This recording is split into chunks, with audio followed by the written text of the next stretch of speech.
बातों को डिस्कस करेंगे। तो शुरुआत करते हैं पहले हिस्से से, जहां हम डिफाइन करेंगे कि साइकोलॉजिस्ट के नज़दीक आखिर इस अंदरूनी आवाज़ का असल मतलब क्या है। माहिरीन नफ्सियात खुद कलामी को ऐसे लफ्जी ख्यालात के तौर पर डिफाइन करते हैं जो कोई भी फर्द अपने आप या अपनी जिंदगी के किसी पहलू की तरफ मुतवज्जा करता है। ये डेफिनेशन इसलिए ज़रूरी है क्योंकि इसमें ज़हनी तस्वुरात या सिर्फ पुरानी बातों को याद करना शामिल नहीं है।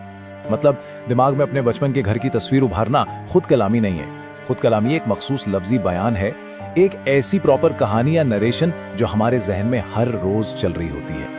और ये वाज़ेह करता है कि बालिग अफराद में सेल्फ टॉक किस तरह जाहिर होती है। इसकी दो मेन शक्लें हैं। एक तरफ बाआवाज़ बुलंद की जाने वाली बातें हैं, जैसे खेल के मैदान में खुद को हिदायत देना कि मुझे अपनी फ्री थ्रो पर काम करने की ज़रूरत है, और दूसरी तरफ खामोश गौर व फिक्र है जो बिल्कुल साइलेंटली ज़हन के अंदर होता है, जैसे ये सोचना कि आज रात जिम में भीड़ है, मैं कल वापस आऊंगा। ये दोनों ही खुद कलामी की बहुत अहम शक्लें हैं।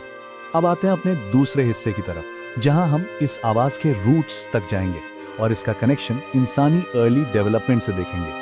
1930 की दहाई में मशहूर साइकोलॉजिस्ट लेव वाइगोत्स्की ने एक बहुत दिलचस्प नजरिया पेश किया था। उन्होंने बताया कि बचपन में बाआवाज बुलंद खुद से बात करना बच्चों का कोई बेमकसद खेल नहीं है, बल्कि बच्चे जब बड़ों की गुफ्तगू को दोहरा रहे होते हैं तो वो दरअसल अपने रवैये और जज्बात को मैनेज करने की प्रैक्टिस कर रहे होते हैं। ये एक इंतहाई पावरफुल डेवलपमेंटल टूल है।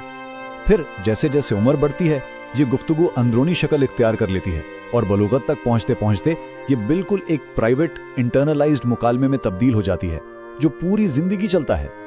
अब रुक करते हैं इस तजिए के तीसरे और बहुत अहम हिस्से की तरफ, जहां हम देखेंगे कि इन अंदरूनी बातों का जहनी सेहत और परफॉर्मेंस पर कितना गहरा असर पड़ता है।